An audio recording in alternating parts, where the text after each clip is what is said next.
famosa camada de ozônio, ela é integrante da atmosfera. Mas vamos com calma, tá bom? Vamos com calma, por partes, que é justamente para não estar confundindo vocês. Vamos lá? Então, pessoal... Oi? Tá? Ah, então tá show. Vou confiar. Vamos lá. Estudar o clima é fundamental para a sociedade. Em qualquer ponto da superfície terrestre, há uma variação na quantidade de energia solar entre os meses do ano. O que significa isso? Quando a gente fala de calor, pessoal, é impossível a gente falar de calor sem falar da luz do Sol. E a luz do Sol, ela não bate igualmente no nosso planeta ao longo do dia, correto? Tem pontos que recebem mais raios solares do que outros. Por que isso acontece? Porque o nosso planeta, ele realiza dois movimentos. A Terra nunca está parada. Nem no interior da Terra. A gente tem, literalmente, uma definição para estar totalmente parada. A Terra está sempre em movimento. Sempre está em movimento. Esses movimentos, os mais conhecidos, são a rotação e a translação.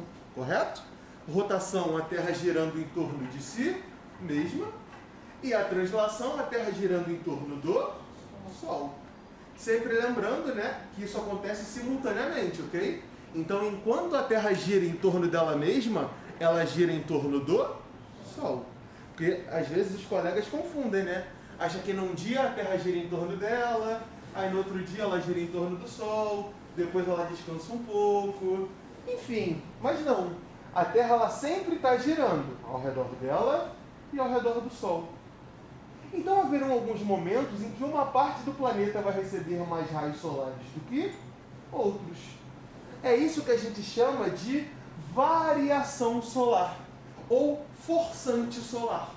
É quando você consegue identificar justamente as mudanças na questão da luz do Sol, que é a principal fonte de calor para o nosso planeta. Então, isso daí é o básico, tá? Você entender que a luz do Sol está em constante rotatividade. Ou seja, durante um período de horas, você vai ter bastante luz do Sol na sua cabeça.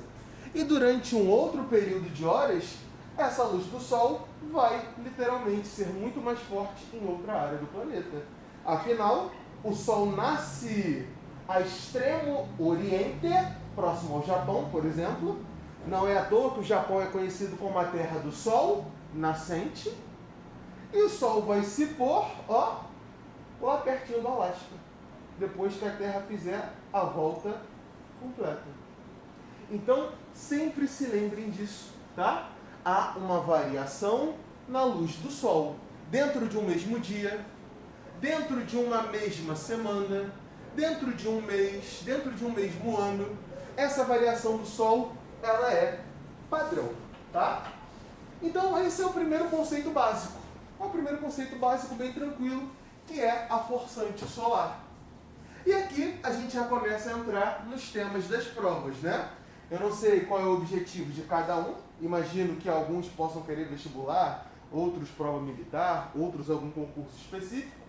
Mas, no geral, pessoal, vocês vão perceber que esse tipo de tema ele é muito padrão para a geografia, tá? E, então, a nossa primeira discussão vai estar dentro de dois conceitos. O conceito de clima e o conceito de tempo. Muita gente confunde. Muita gente mesmo chega assim, como é que está o clima hoje? Como é que está o clima de amanhã? Qual que é a previsão do clima de amanhã? Isso é um erro. E vocês vão descobrir por que agora. Tempo no caso, tempo atmosférico, tá? Não é o tempo do relógio. O tempo atmosférico, ele pode ser definido como as condições momentâneas da atmosfera. Como assim? Como que está a atmosfera agora? Como que está o tempo lá fora? Está bastante nublado. Temos uma umidade no ar bem alta, porque choveu recentemente. Então a quantidade de água que está no ar, ela é maior. A gente está com aquela umidade do ar bem alta. A gente também tem ventos razoavelmente fortes, né? Ontem, não sei se vocês perceberam, mas foi uma chuva com muito vento. Então, A gente já tem aí algumas características momentâneas da atmosfera, correto? A umidade do ar, o vento, a própria temperatura. Então o tempo ele é agora. Qual que é a previsão do tempo hoje? Como que estava o tempo ontem? Quero ir para a praia no domingo. Como estará a previsão do tempo nesse dia? Então o tempo ele é agora, ele é momentâneo. O tempo ele é efêmero. É aquele tempo que escorre dos seus dedos. É o momento. Ah, então quer dizer, professor, que se tiver uma mudança brusca agora e abrir o sol, então é uma mudança só no tempo. Perfeito. Afinal, o tempo ele se refere às condições momentâneas da atmosfera terrestre, ok? Agora, o clima já é uma outra parada. O clima ele tem a ver com um padrão. Como assim? Você vai estudar o tempo de uma área, por exemplo, eu quero estudar Duque de Caxias. Como que é o clima de Duque de Caxias? Então, ó, todo mês de janeiro é chuvoso pra caramba. Por quê? Porque é verão. Então, como é verão, vai fazer aquele calor desgramado com aquela chuva bem incômoda. É a famosa chuva de verão. Chove e para, chove e para, chove e para, chove e para. Você saiu de casa, estava chovendo. Você abriu o guarda-chuva, chegou no ponto de ônibus, parou de chover.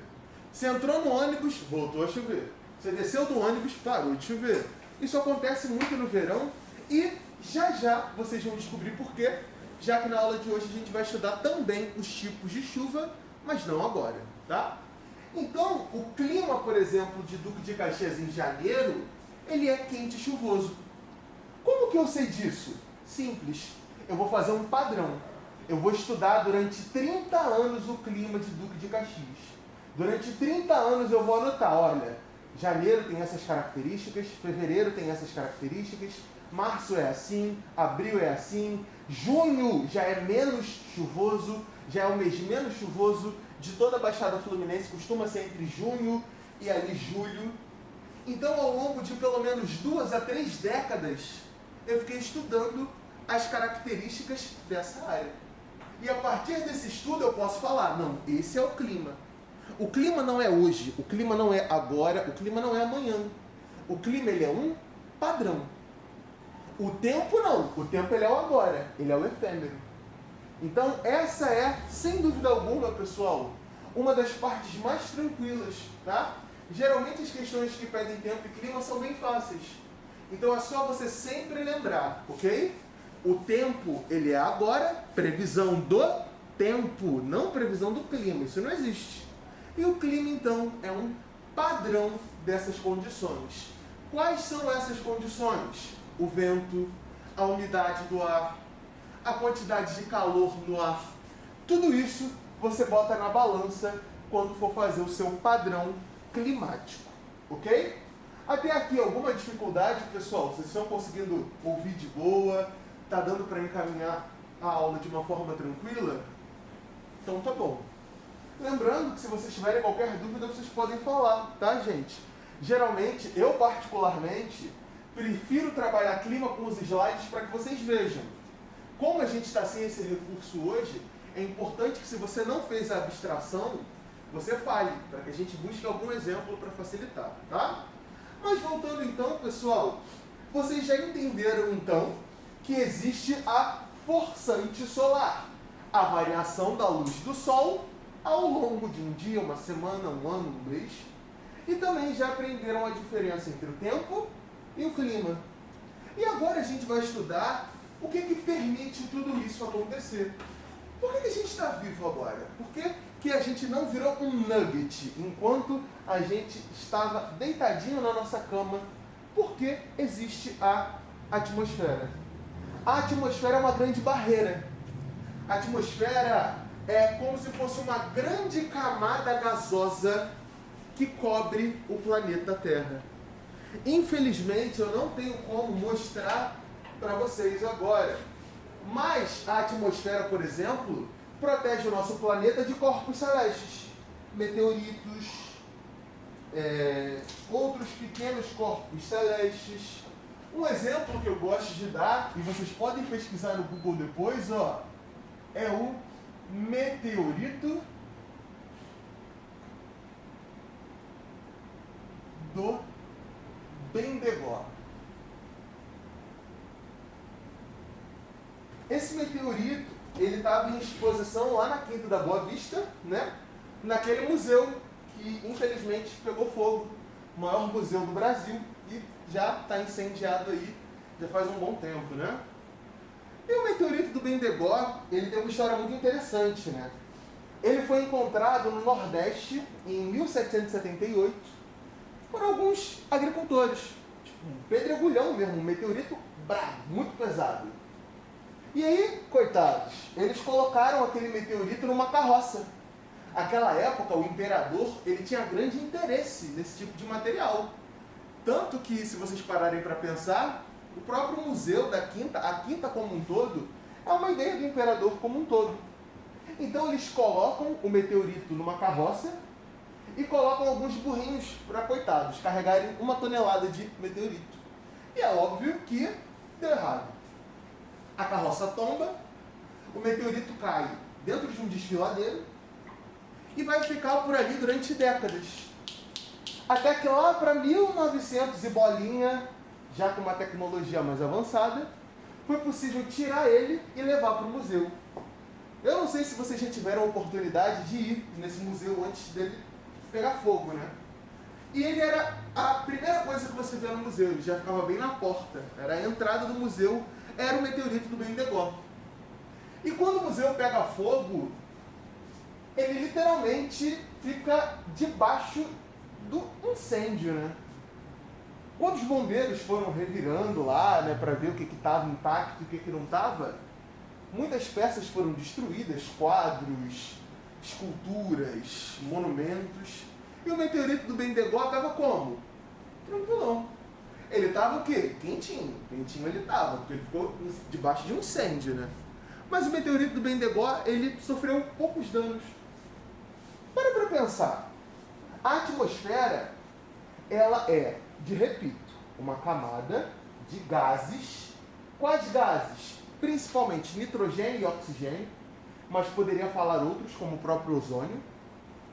E essa camada, ela protege o nosso planeta. Quando um corpo celeste ele vem para a Terra, ele vem e a atmosfera ela gera uma pressão muito forte. Então, quando um corpo celeste cai na Terra, por exemplo, ele cai bem menor do que o seu tamanho original. Por quê? Porque a atmosfera vai destruindo. Quer um outro exemplo? O foguete. Quando você vê um filme de foguete, se você reparar bem, o foguete ele vai soltando várias partes, não é? Até que só fica uma pequena parte, correto? Por quê? Aquelas partes estão ali para a atmosfera detonar. Ó, quando chegar embicando na atmosfera, é muita pressão. Então o bico do foguete é a primeira coisa que eles ejetam. Por quê? Porque é aquele ponto que tomou mais pressão da atmosfera. O meteorito do Bendegoa atravessou a atmosfera terrestre, caiu com força na superfície da Terra e se manteve. Perdeu grande parte do seu tamanho, é claro, devia ser gigante, mas se manteve. É só um exemplo que eu gosto de dar para vocês do papel da atmosfera. Professor, mas e a Lua? A Lua é cheia de buraco e tal, não tem água, não tem uma árvore, não tem nada. O que acontece com a Lua? Simples. A Lua não tem atmosfera. Então, quando um corpo celeste chega na Lua, não tem atmosfera para frear. Não tem a barreira para proteger. Então, se o meteorito vai na Lua, ele vai como? Direto. Por isso que a Lua é cheia de crateras. Já repararam as imagens da Lua, como ela é cheia de buraco? Por que isso acontece? Porque ela não tem atmosfera. Então, quando os meteoritos batem na Lua, eles batem mesmo, com força total. E a Lua fica com aquele formato cheio de crateras. Professor, significa então que se a Terra ficar sem atmosfera, a gente pode ficar que nem a Lua? Nesse pique, exato. A vegetação não vai sobreviver, assim como boa parte dos seres vivos. E com o passar do tempo, nosso planeta vai voltando à sua massa original. Então, rapaziada, sem atmosfera, sem desenrolo. A atmosfera é fundamental para a vida humana. Sem atmosfera seria impossível existir o clima. E também seria impossível existir a vida humana. Eu não vou entrar muito no mérito da formação da atmosfera, eu não vou entrar muito nos detalhes ínfimos da atmosfera, até porque vocês também encontram esse conteúdo no livro aqui do Super Concurso. Então, para a galera que tem o livro e quiser essa informação mais detalhada, vocês vão encontrar as características de cada uma dessas camadas. Exosfera, termosfera, mesosfera, estratosfera, troposfera. Mas para ganhar tempo e também para não fazer um quadro muito pesado, eu apenas vou fazer um resuminho de leve para vocês, tá bom? Ao todo, gente, nós temos 5 camadas na atmosfera. Ok? A que está mais perto da superfície da Terra é a troposfera. Então, é aqui que você vai encontrar o quê? Os fenômenos climáticos. Chuva, ventanias. Então, aqueles fenômenos atmosféricos que afetam o nosso cotidiano, eles vão rolar na troposfera. E a camada mais distante do nosso planeta, a camada mais distante da superfície do nosso planeta, desculpem, ou seja, aquela camada que já está lá no espaço sideral, ela é a exosfera. Então a troposfera é a que está mais próximo e a exosfera é a que está mais distante. Ok? E aqui a gente vai começar agora as regrinhas de climatologia. Climatologia tem muita regrinha. É uma parte muito chata, mas que vocês vão ter que se acostumar com essas regrinhas, ok? O que dizem essas regrinhas? Vamos lá? A primeira delas diz o seguinte: a atmosfera é mais densa, próxima da superfície, e torna-se mais rarefeita com o aumento da altitude. Vamos analisar essa frase com calma? Vamos lá? Imagina agora uma montanha, ok? Então você tem uma montanha. Quando você está no nível do mar, quando você está no nível em que nós estamos, pensa, nós estamos na Baixada Fluminense. Baixada. O nosso relevo, ele tem grandes altitudes? Não. Nós estamos na Baixada. Nós estamos próximos do nível do mar. Quando você está numa área como essa, as moléculas de oxigênio, elas ficam uma do ladinho da outra. Porque a atmosfera está mais densa. Então a gente não precisa fazer esforço para respirar, por exemplo. Porque onde a gente vive, as moléculas de oxigênio, elas estão juntinhas. Se você não estiver doente, se você encher o pulmão de ar, é tranquilo. Agora, em áreas muito altas, aí entra a regrinha. Quanto maior a altitude, o ar vai se tornando rarefeito. O que significa o ar rarefeito? Fácil. As moléculas de oxigênio, elas estão mais distantes. Porque a atmosfera perdeu densidade. E aí você viu lá, futebol, Taça Libertadores da América, seu time contra o Real Potosí da Bolívia. O Real Potosí é um time de futebol da Bolívia que joga lá na Cordilheira dos Andes. A Cordilheira dos Andes é um conjunto de montanhas que fica na América do Sul. Então eles jogam lá no alto da montanha. Todo jogo no alto da montanha, para a rapaziada que acompanha futebol, sabe, é um desespero. A bola corre mais rápido, o jogador fica sem ar. Por quê? Porque o ar lá no alto da montanha, ele é rarefeito. Você é um atleta de alto rendimento. Você está correndo, acostumado a respirar e o ar vir. Quando você vai jogar no alto da montanha, você puxa o ar e ele não vem. Você tem que fazer mais força. Exige mais de você. Aí o que você vê? Você vê o jogador lá do seu time morrendo, pedindo galão de oxigênio. Por quê? Porque o ar, ele é rarefeito. É por isso, professor, que a LDU é um time lá de Quito, lá do Equador. Lá no alto da montanha, eles ganham todo mundo. Ganham de 4-0, 3-0. Quando desce a montanha, perde de 5, de 6. Porque é diferente. Tem um jogo, mas não vou ficar falando muito de futebol, mas teve um jogo desse time que foi muito marcante para mim, que foi o Jorge Wilstermann, da Bolívia. Eles pegaram o River Plate, que é um dos melhores times da Argentina, e lá na montanha, eles ganharam de 4-0, fora o baile. No segundo jogo na Argentina, eles perderam de 8. Por quê? Porque lá no alto da montanha, eles estão acostumados. É a realidade deles. Fazer esforço para puxar o ar. Para a gente que está aqui, no nível do mar, é um esforço imensurável. Então, quanto maior a altitude, o ar vai se tornando mais rarefeito. Até aqui tranquilo para vocês entenderem as referências? E essa primeira regrinha já puxa a segunda regrinha. O que diz a segunda regra? E essa é a mais fácil de todas, tá? Quanto maior a altitude, menor a temperatura. Quanto mais alto você está, mais frio tende a ser. Quando você vê um filme, por exemplo, lá, os doidões subindo o Everest. O Everest é a maior montanha do mundo. São 8.848 metros de altura. Imagina, brother, você escalar 8.800 metros de altura só para chegar lá em cima, tirar uma foto e descer. Tem que ter disposição.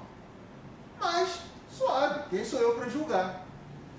Quando você imagina o Everest, você não imagina aquele sol, aquele calor, você imagina um cenário de quê? De extremo frio. Por quê? Porque quanto maior a altitude, menor a temperatura. Ah, professor, então é por isso que Petrópolis é mais frio que Caxias? Sim. Ah, professor, mas não entendi. Me dá outro exemplo. Pensa agora no sul do Brasil, ok? Região sul do Brasil é formada por 3 estados. Quais são? Paraná, Santa Catarina e Rio Grande do Sul. Neva no sul do Brasil inteiro, em qualquer lugar? Não. Não neva em qualquer lugar do sul do Brasil. Mas na Serra Gaúcha, lá no alto da Serra Catarinense, dependendo do frio, vai nevar. Por quê?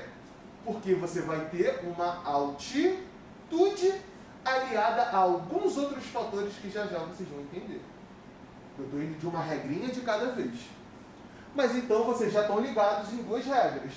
A primeira que diz, quanto maior a altitude, o ar se torna rarefeito.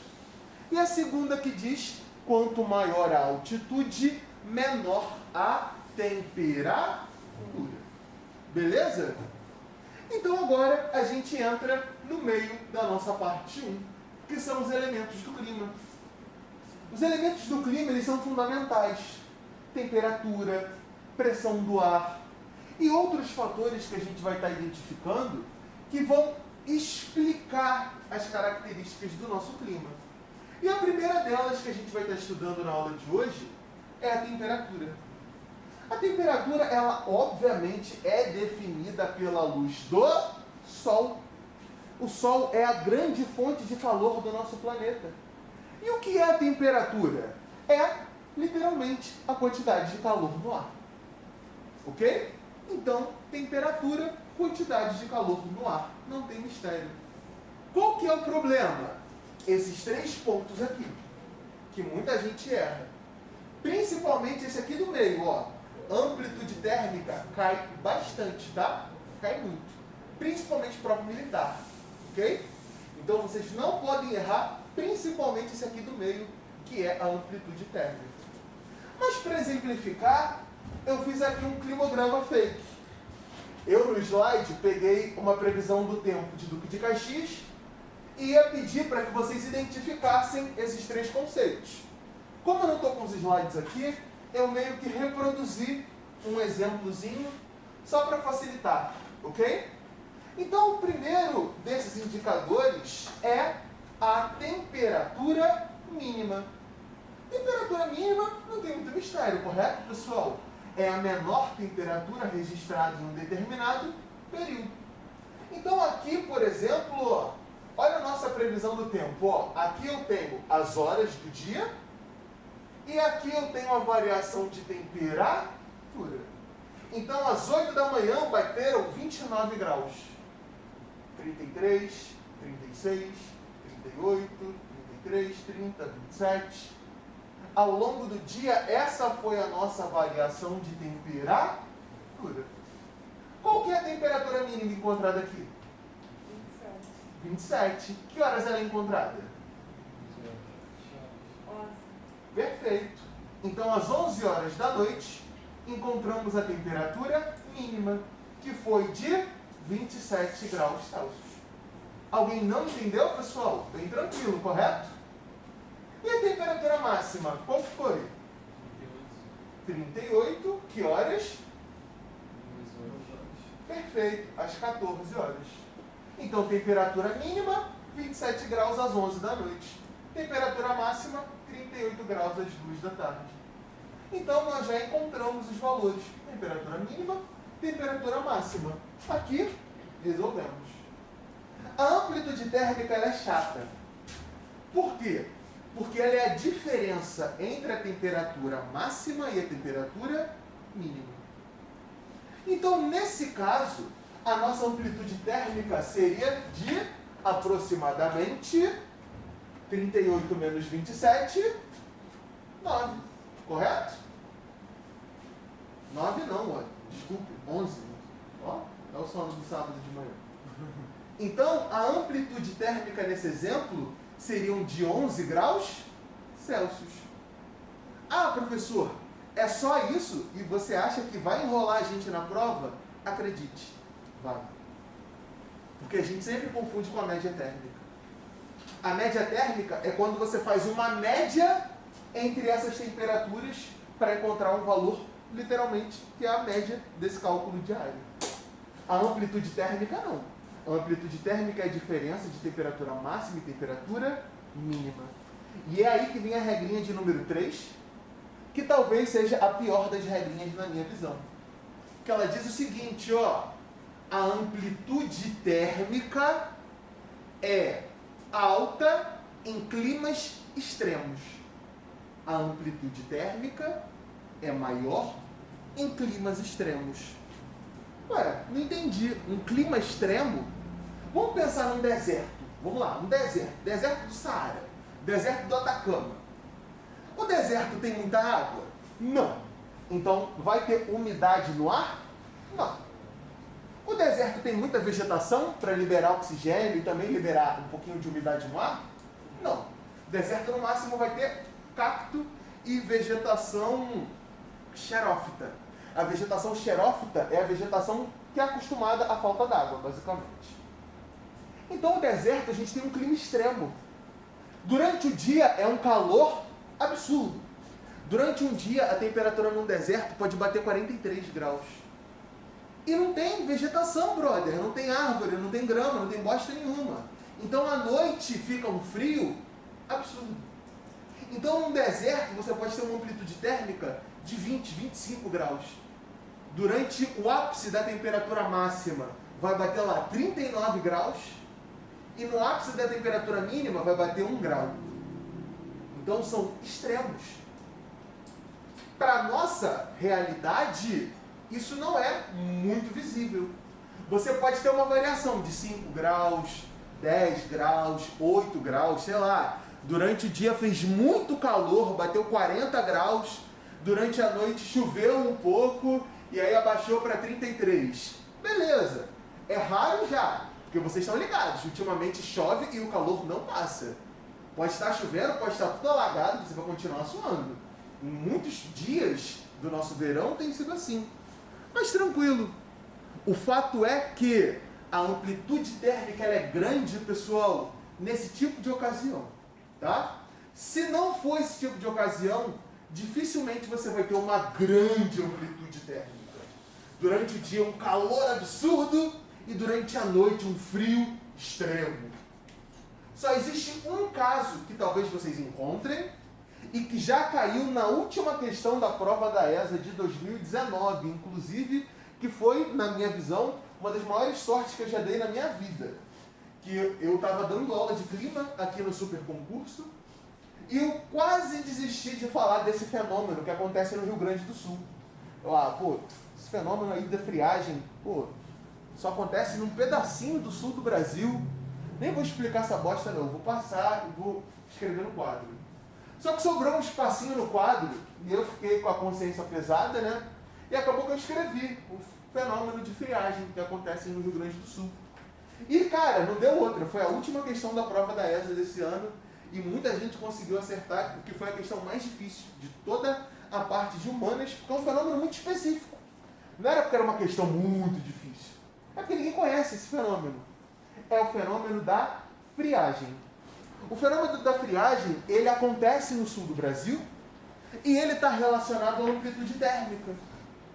A friagem é uma queda brusca de temperatura que acontece, principalmente nos invernos do sul do Brasil. Então está, por exemplo, batendo 12 graus. 12 graus para a gente já é frio. Mas 12 graus lá no sul é uma temperatura razoável. Então está batendo 12 graus. Quando chega à noite, cai para 0. Cai para -1. Cai para 1, para 2. Então é uma queda brusca de temperatura em um período de tempo o quê? Minúsculo. Esse é o fenômeno da friagem. Pode olhar lá na prova da ESA que você vai encontrar esse fenômeno. Então, por sorte, eu botei aquilo ali no quadro e não deu outra. Caiu mesmo. Um fenômeno específico que acontece no sul do Brasil. Então vocês já sabem por que eu peço atenção à amplitude térmica. Tá bom? Então, até aqui, alguma dúvida, pessoal? Não? Então eu vou continuar colocando aqui no quadro outra parte. A média térmica é o total medido pela quantidade de temperatura? Basicamente, você vai tirar uma média desses valores que forem encontrados para estabelecer esse padrão, vamos dizer assim. Beleza? Entendeu? Para que você consiga tirar, por exemplo, de uma imagem a informação que você quer. Ou então perguntas específicas de clima. Alguns fenômenos climáticos, El Niño e Laninha, por exemplo, que já é o final da nossa aula de hoje, já é um assunto que a UERJ já costuma cobrar um pouquinho mais, né? E questões também de problemática do clima. Por exemplo, os gases poluentes que vêm afetando o clima, temas como efeito estufa, por exemplo, a UERJ também vem abraçando bastante. Se der tempo, eu até pretendo trabalhar, porque é o que eu falei com vocês, climatologia eu divido em várias partes. Essa é a parte que dá base, consegue dar base conceitual para quando você for estudar, por exemplo, problemas climáticos, você saber o que é o conceito de temperatura, o que é o conceito de chuva, porque não adianta, né? Você saber, por exemplo, o que é chuva ácida, que já é um conceito mais suave até, né? Mas não entender, por exemplo, o que forma uma chuva, tá? Mas vamos lá, então. A pressão atmosférica, ela é muito importante, pessoal. Ela vai representar o peso do ar sobre a superfície da Terra. Você pode não ver o ar, mas o ar existe. E o ar, acreditem, ele faz peso. Então, sobre o nosso corpo, nesse momento, está uma grande quantidade de ar. Essa é a pressão atmosférica. Sem a pressão atmosférica, rapaziada, sem vento. Então, é graças à pressão atmosférica que o vento existe. Por quê? Porque existem áreas de alta pressão e existem áreas de baixa pressão. É nessa diferença de pressão que o vento vai e se forma. Vou repetir. O que é a pressão atmosférica? É o peso do ar. Em algumas áreas a pressão vai ser alta, em outras áreas a pressão será baixa. E o vento sempre, ok? Estou falando sério, sempre vai de uma área de alta pressão para baixa pressão. Você perguntou da UERJ? A UERJ adora cobrar clima de monções na Ásia. O clima de monções ele é responsável pela chuva que abastece o plantio de arroz da Ásia. E na Ásia, o arroz é uma grande recurso de alimento mesmo para aquela população. Quando eu for explicar para vocês clima de monções, vocês vão entender por que você saber pressão atmosférica é tão importante, tá? Brisa também, hein? Isso daí mais para a galera de prova militar. Prova militar adora. botar a imagenzinha lá, brisa marítima durante o dia, brisa marítima durante a noite. Explique a diferença.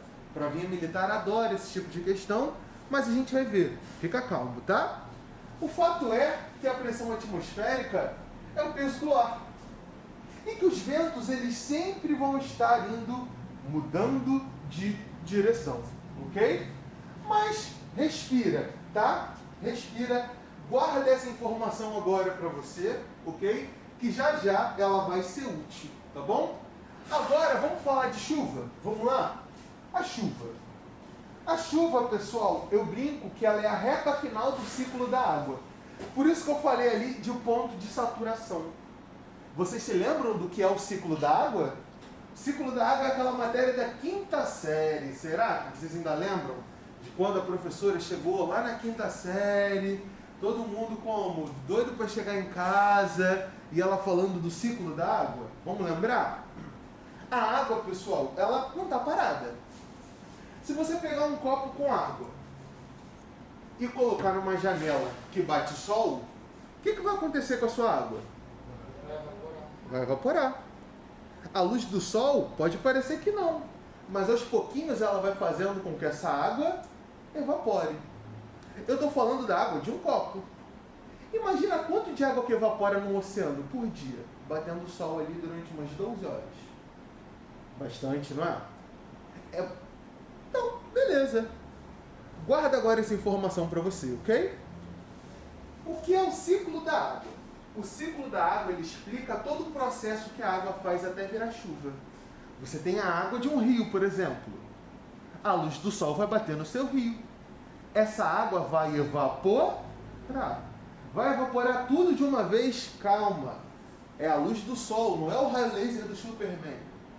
Não é o Superman ficando no rio lá, fritando com aquela visão de calor. Não.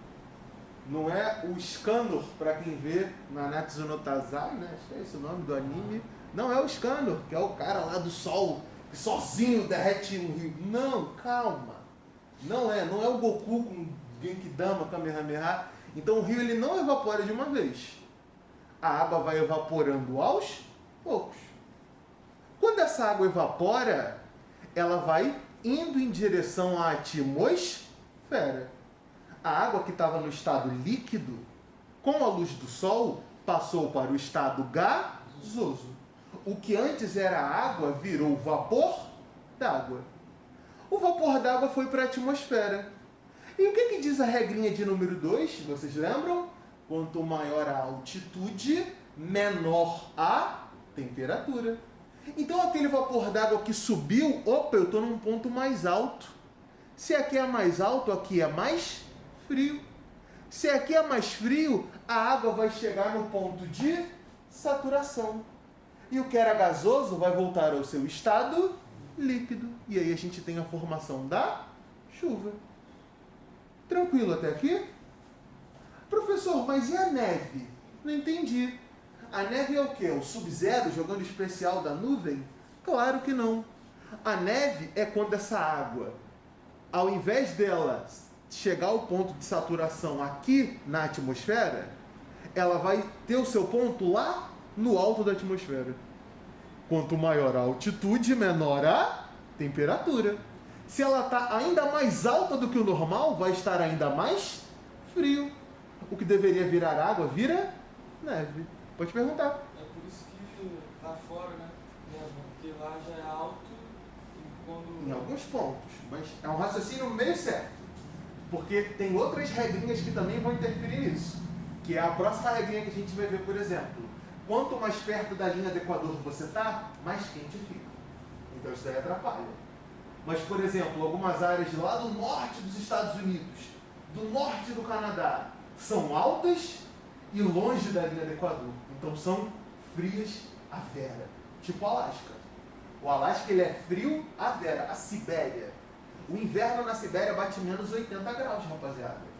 Menos 80.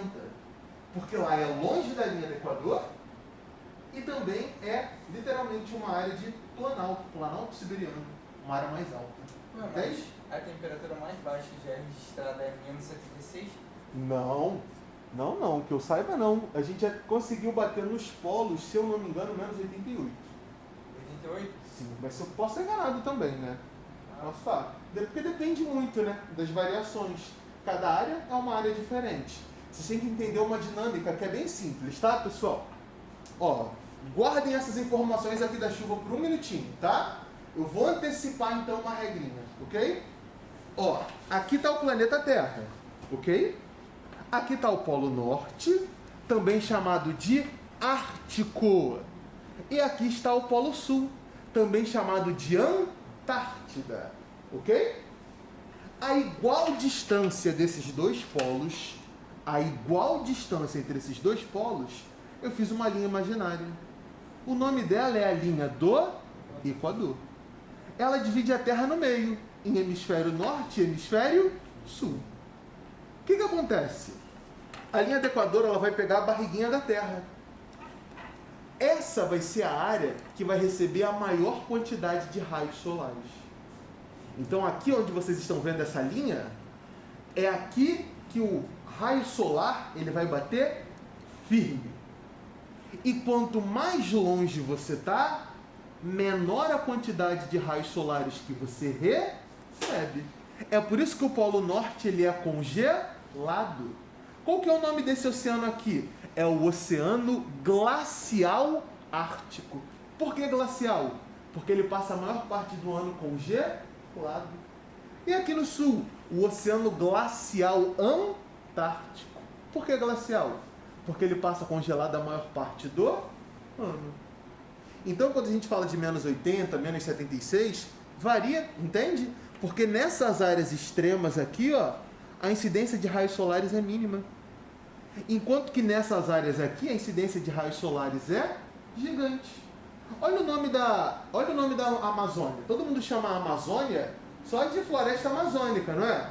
Mas não, ela é a floresta equatorial amazônica. Por que equatorial? Porque ela está bem aqui.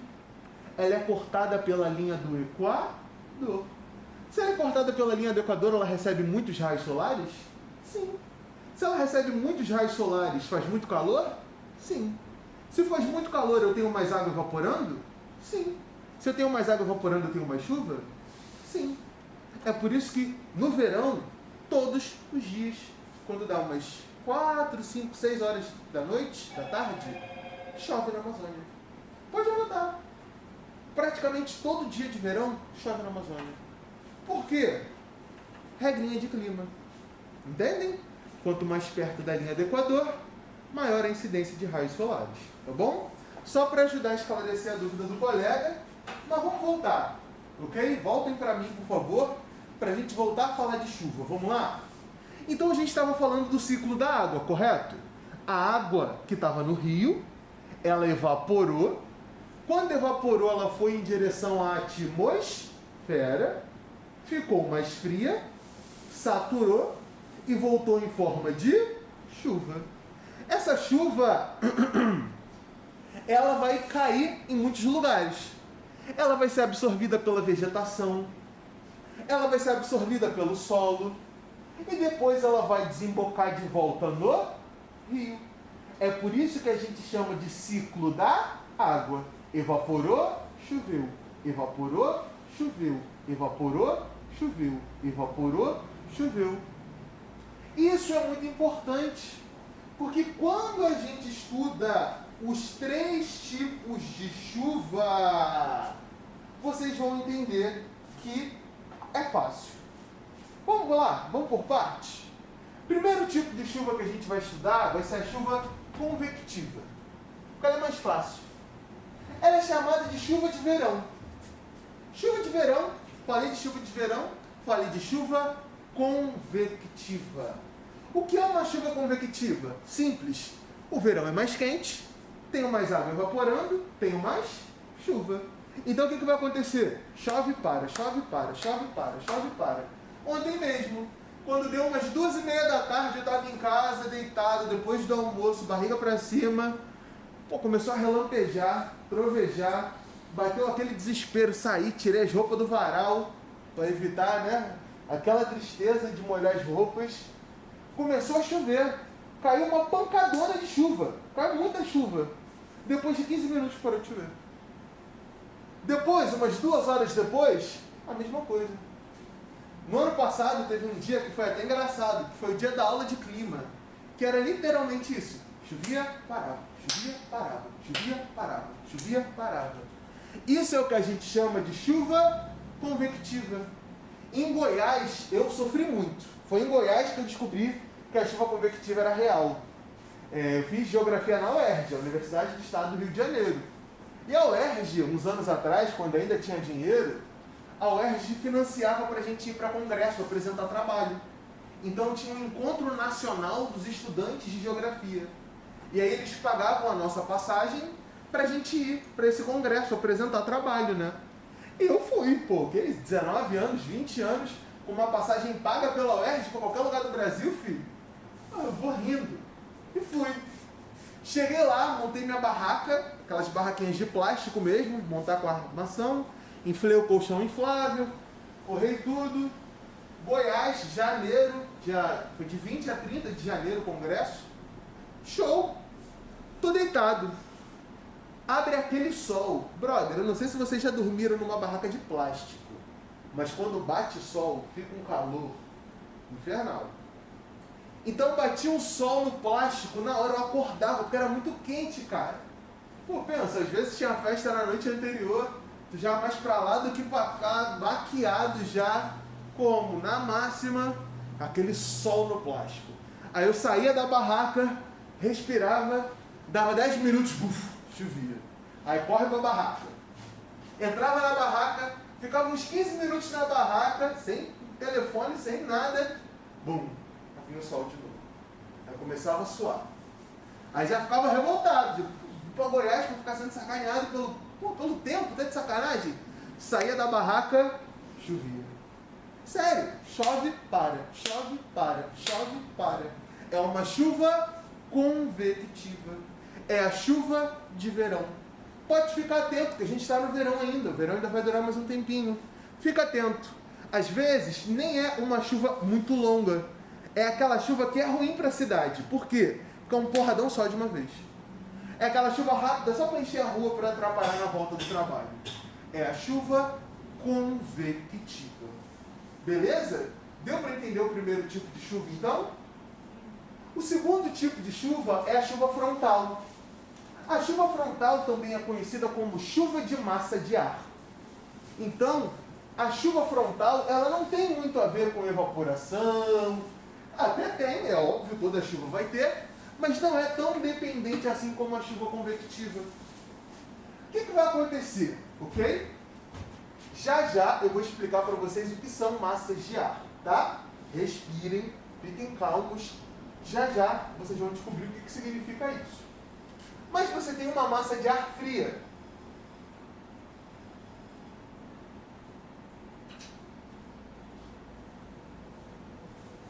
E você tem uma massa de ar quente.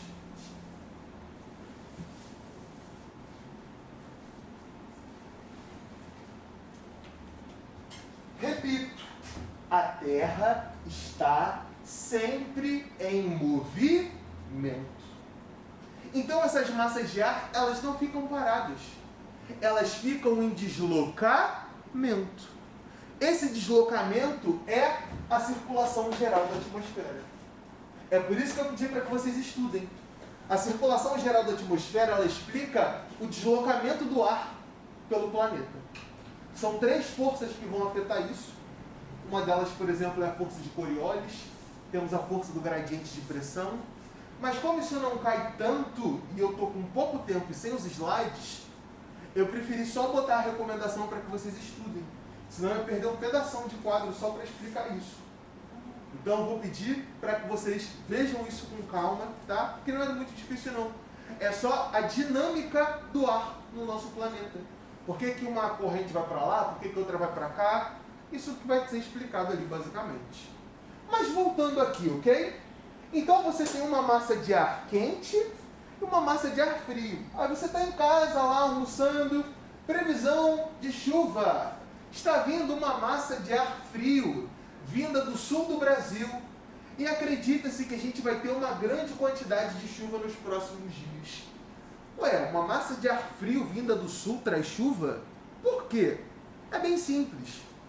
Nós que estamos no Rio de Janeiro, estamos próximos ao trópico de Capricórnio. Os trópicos são áreas próximas à linha do Equador.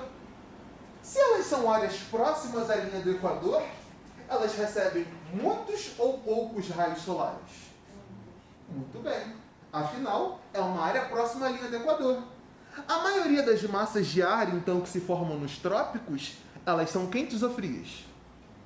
Quentes. Afinal, é uma área próxima à linha do Equador. Não tem o que discutir, correto? Então, você tem aqui uma massa de ar quente no Rio de Janeiro. E de repente vem uma massa de ar fria lá de Porto Alegre, lá do Rio Grande do Sul. O que vai acontecer quando essas duas massas se chocarem? Vai virar um baile de corredor, que nem da década de 90? É óbvio que não. Elas vão fazer a fusão, que nem no Dragon Ball, e fazer uma massa morna? É óbvio que não. É só você lembrar de mais uma regrinha. Olha só, como eu falo que clima tem um monte de regrinha chata e zoada. O que acontece? O ar quente, ele é mais leve. Ele não é muito pesado, ele não é muito denso. Então, quando a massa de ar frio se chocar com a massa de ar quente, o ar frio vai para baixo, vai em direção à superfície, e o ar quente vai em direção à atmosfera. Opa! Eu estou na atmosfera. Eu sou uma massa de ar. A massa de ar também tem umidade. O que é umidade? É vapor de água. Essa água vai entrar em ponto de saturação e vai voltar em forma de chuva. Então, o que é a chuva frontal? É a chuva da massa de ar. Ar quente, ar frio, chocou. Ar frio desceu, ar quente subiu, choveu. Chuva frontal. Chuva convectiva, chuva de verão. Evapora, chove. Evapora, chove. Chuva rápida e forte. Chuva rápida e forte. Chuva frontal, às vezes nem é uma chuva tão forte. Às vezes é aquela chuva que dura 3 horas, aquela chuva fininha, chatinha. Você fica, pô, vou esperar parar de chover para sair de casa. Aí fica aquela chuva pequena, morrendo, 1 hora, 2 horas, você vai dormir, acorda, e tá lá aquela chuvinha pequena. Às vezes a chuva convectiva não. Choveu de uma vez só, 10 minutos de chuva, caiu tudo, se vira, irmão. Então, às vezes, a cidade, ela consegue se dar mal, tanto com a chuva convectiva, por falta de infraestrutura, para receber uma grande quantidade de água de uma vez só, quanto na chuva frontal, para receber uma grande quantidade de água, mas diluída durante um período de tempo muito grande. Então, chuva frontal, chuva de massa de ar. Chuva convectiva é a famosa chuva de verão. Até aqui está tranquilo, pessoal? Posso ir para o terceiro tipo de chuva? Terceiro tipo de chuva é a chuva orográfica. E aqui eu entro com um spoiler bem legal, que não é tão legal assim, mas que é uma informação útil, tá? Essa chuva aqui, ela está relacionada à seca do sertão. E eu vou explicar para vocês por quê. Muita gente se pergunta, poxa, professor, como que o Brasil, um país com tanta chuva, com tanta água, com tanto rio, tem uma área tão seca como o sertão do Nordeste brasileiro? E as pessoas não sabem por que o Nordeste é seco. Então, vocês vão descobrir por que na aula de hoje. Vamos lá? Primeira coisa, você entendeu o que é uma chuva orográfica. Imagina agora que eu sou uma nuvem de chuva, ok? Então eu sou uma massa de chuva. Essa massa de chuva, pessoal, por onde ela passa, ela leva chuva. Então, por onde essa massa de chuva passar, vai chover. E aí a massa de chuva, ela está passando, até que ele encontra uma montanha, um planalto, uma área muito alta. A massa, ela é formada de ar. O ar você não pode ver, isso é fato. Mas não significa que o ar é que nem a lince negra do X-Men, que ela vai atravessar a parede. Não vai. O ar não vai mergulhar na parede e sair do outro lado. Isso já falei. Só no X-Men. O segundo melhor poder do desenho Tirando o noturno que se teletransporta, né? Aí é covardia. Se eu pudesse vir pro Saracuruna de teletransporte, ô rapaziada, minha vida era outra. Mas a lince negra tem uma habilidade maneira. Ela consegue atravessar os objetos. A massa de ar, infelizmente, não tem esse poder. Então a massa de ar vai estar se deslocando. Quando ela vê uma barreira, o que vai acontecer? Ela vai bater e vai ficar. Ela não vai conseguir atravessar para o outro lado. Ah, professor, mas o que significa isso? Pega a visão agora, ó. Se liga. Aqui é o Nordeste brasileiro. O Nordeste brasileiro é dividido em 4 partes. A primeira parte fica na praia, fica no litoral. Essa parte é conhecida como Zona da Mata. A Zona da Mata é a área do Nordeste rica. É a área do hotel, é a área da praia, é a área do litoral. Muita gente acha que o Nordeste é só o sertão. Não. Essa é uma visão muito torta. O Nordeste tem 4 pedaços. Esse primeiro pedaço, então, é o pedaço da Zona da Mata. Você tem bastante água, bastante chuva. É uma área de litoral, assim como a nossa. Nós vivemos no litoral do Rio de Janeiro. Não tanto no litoral, mas no litoral do Rio de Janeiro. Além disso, nós temos, além da Zona da Mata, aqui nós temos o Agreste.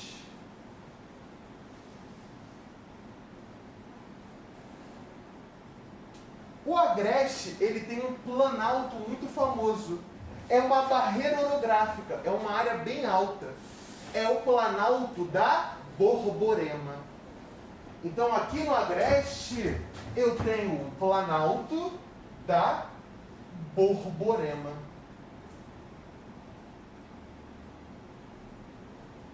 Então, aqui está a Zona da Mata, que é a área do litoral. E aqui está o Agreste, que é a segunda fase do Nordeste. Esta aqui é marcada pelo planalto da Borborema. O que é um planalto? Vamos lá, rapaziada? É uma área com altitude mais ou menos plana. Você tem o quê? Montanhas. Montanhas são formas de relevo com extremas altitudes. Você tem planaltos. São áreas mais baixas do que as montanhas, mas que tem uma altitude considerável e um topo mais ou menos plano.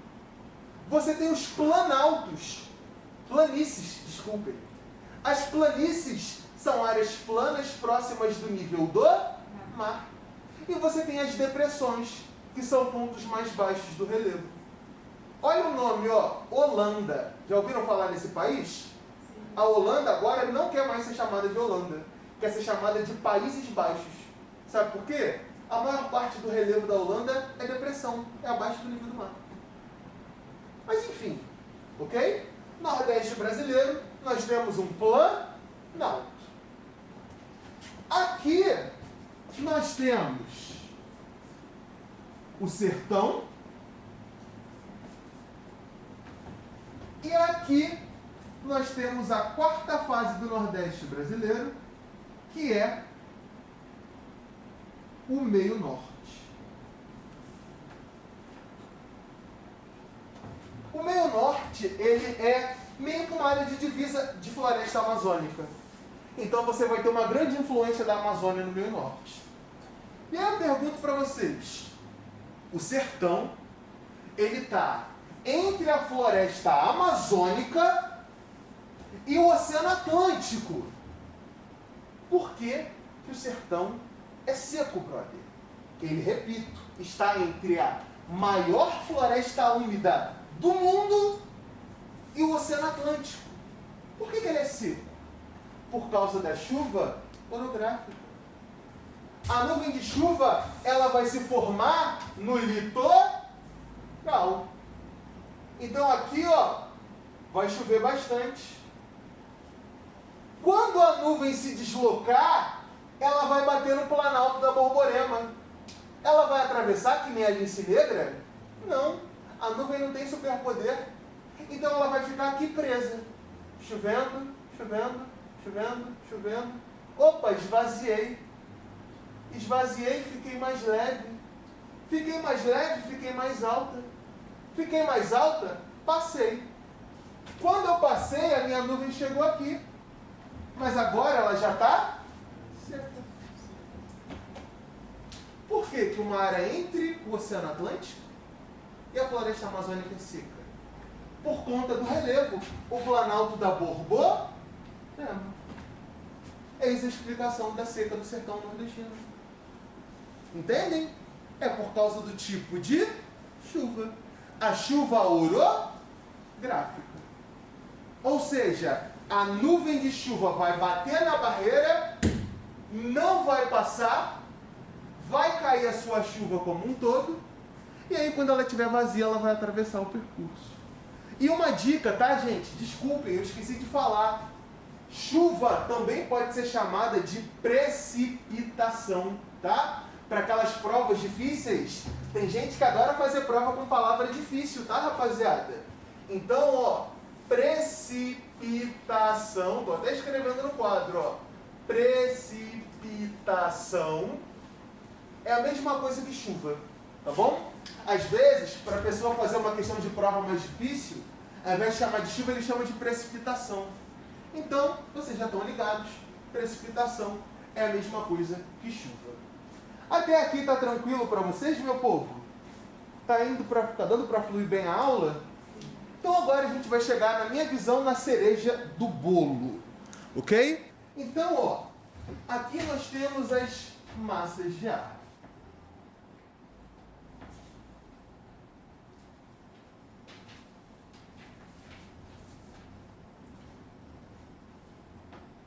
Já já eu vou escrever a definição para vocês, só para não perder o raciocínio. Então, ao todo no Brasil, nós temos 5 massas de ar, ok? A primeira delas, ó, é essa daqui. Ela é a massa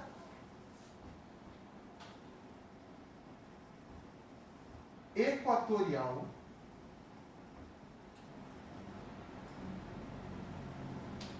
atlântica.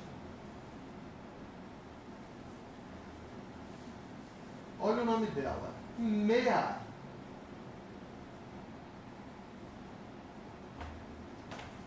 Pensa comigo. Massa equatorial atlântica. Ela é equatorial, ela nasce próximo à linha do Equador. Ela é quente ou fria? Perfeito. Então a massa equatorial atlântica, ela é quente. E ela é atlântica, ela nasce no Oceano Atlântico. Ela é úmida ou seca? Perfeito. Então a massa equatorial atlântica, ela é quente e úmida. Então, ó, essa massa de ar que atua aqui no Nordeste brasileiro, principalmente, ela é quente e úmida. Agora aqui, ó, indo para o Sudeste brasileiro, nós temos a massa tropical atlântica. Massa tropical atlântica.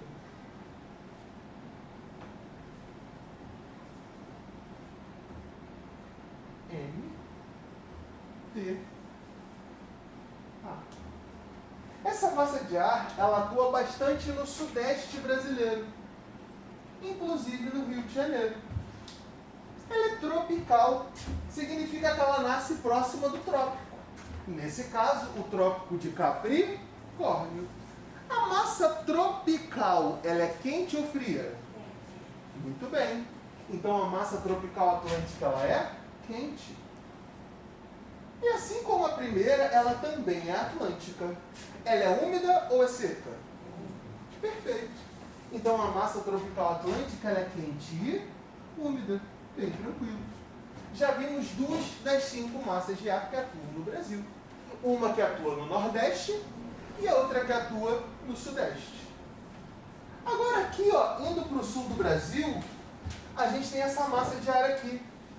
Ela no verão quase não aparece. No verão, dificilmente você vai ouvir falar dela. Mas no inverno, ela é responsável pelo frio que vai bater no inverno que a gente encontra. O nome dela, qual que é? Vamos lá? Massa polar atlântico.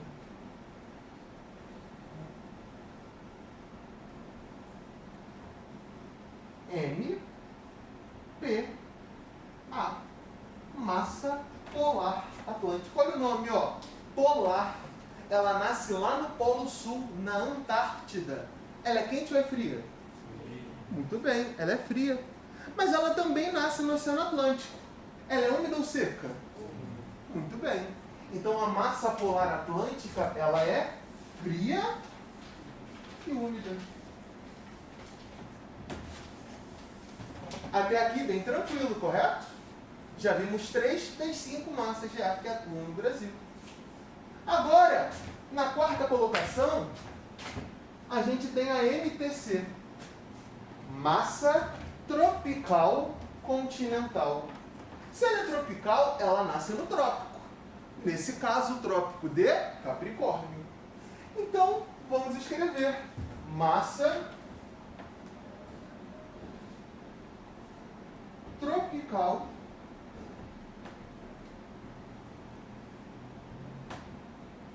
continental.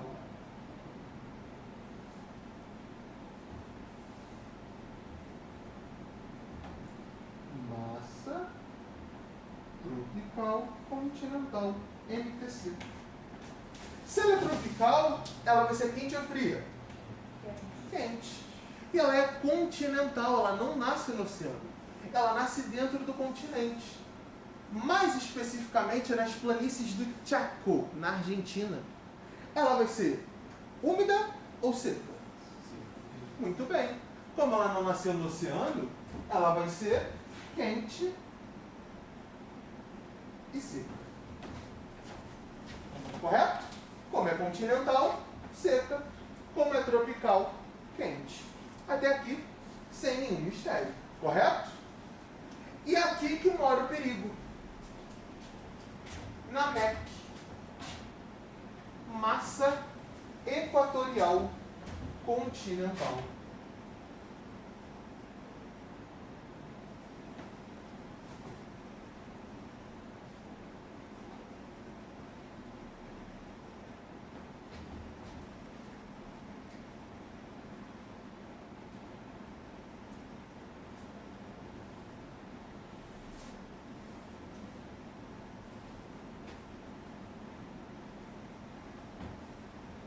Equatorial. Se ela é equatorial, ela vai vir aqui, ó, lá na região norte do Brasil. Se ela é equatorial, é porque ela está perto da linha do Equador. Quente ou fria? Quente. Muito bem. Então a massa equatorial continental, ela é quente. E ela é continental, ela não é atlântica. Ela é úmida ou é seca? É aí que mora o perigo. Tirou onda. Perfeito. Essa área, pessoal, aqui é a região norte do Brasil. Aqui está a área da floresta amazônica. A floresta amazônica, ela é seca? Não. Então é aqui a única pegadinha. Aqui, ainda que seja continental, ela é quente e úmida. Por que úmida? Por causa da floresta amazônica. A floresta amazônica torna esse ar continental, que deveria ser seco, em ar úmido. É por isso que a Amazônia é responsável por boa parte da chuva do Brasil. A Amazônia traz chuva para o Rio de Janeiro. Porque o ar que é formado ali é um ar com umidade. Essas são as 5 massas de ar que atuam no Brasil. Massa equatorial atlântica, quente e úmida. Massa tropical atlântica, quente e úmida. Massa polar atlântica, fria e úmida. Massa tropical continental, quente e seca. E a massa equatorial continental, quente e úmida. É a única que foge da regra, graças à existência da floresta amazônica. Tá bom? Acreditem, prova militar cobra muito isso. Principalmente ESA.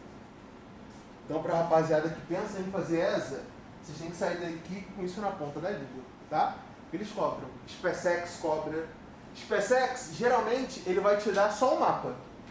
Vai te dar um mapa, MTA, MTC, MPA, MSC, MTC, e você vai ter que dizer as características, brother, marcar a alternativa certa. Então, provas como SpaceX, elas vão te dar o mapa e você vai ter que interpretar, tirar a informação e buscar a alternativa correta, tá bom? Mas, no geral, qual é a pegadinha? É aqui na equatorial continental. Geralmente, eles tentam te induzir ao erro. Ah, se é continental, é seca, dane-se, vou marcar logo para ganhar tempo. E aí que geralmente as pessoas erram, tá? Então, vocês já estão ligados quais são as massas de ar que atuam no Brasil. Beleza até aqui?